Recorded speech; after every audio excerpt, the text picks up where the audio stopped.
உனக்கு இந்த காயத்துக்கு ஆகிய உடலுக்கு துன்பம் வரும்போது நான் உனக்குள்ள உணர்வுமயமா அறிவுமயமா மகா சக்தி படைச்சி உனக்குள்ள இருக்கிறேன். நீ உன்னை உனக்குள் தேடி கண்டுபிடி. நீதான் இந்த பரம்பொருள். நீ இப்போ மனதை புலங்கள் ஆசை பற்று பாசங்களை சார்ந்து நான் இந்த பொருட்கள் தான்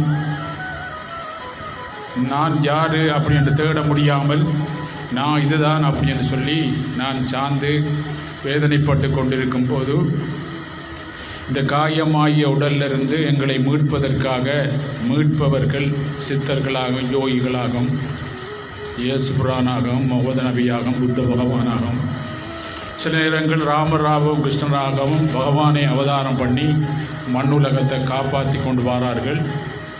அவர்கள் வராத பட்சத்தில் அவர்களுடைய சித்தர்கள் யோகிகள் மகான்களை இந்த மண்ணுலகத்துக்கு அனுப்பி மண்ணுலக மக்கள் மாம்புற வழிகாட்டுங்கள். மண்ணுலகத்தில் வேதனைப்படும் ஒவ்வொரு ஆளுக்கும் ஒரு துன்பம் வேதனை பரம சாக்காடு நடந்து கொண்டிருக்கு இந்த பூமியில்.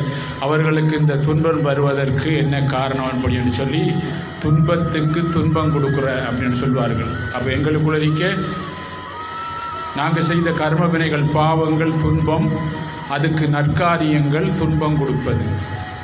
துன்பத்துக்கு துன்பம் கொடுப்பது எப்படி அப்படின்னு வாழ்ந்து காட்டி போதிச்சார்கள்.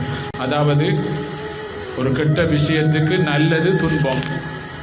அப்போ எங்களுக்கு பாருங்கள், நாங்கள் தெரியாமல் செய்த கர்ம வினைக்கு நற்காரியங்கள் செய்யும் போது அந்த கர்ம வினைக்கு இந்த நற்காரியங்கள் துன்பமாக அமையும். அதுதான் துன்பத்துக்கு துன்பம் கொடுப்பது.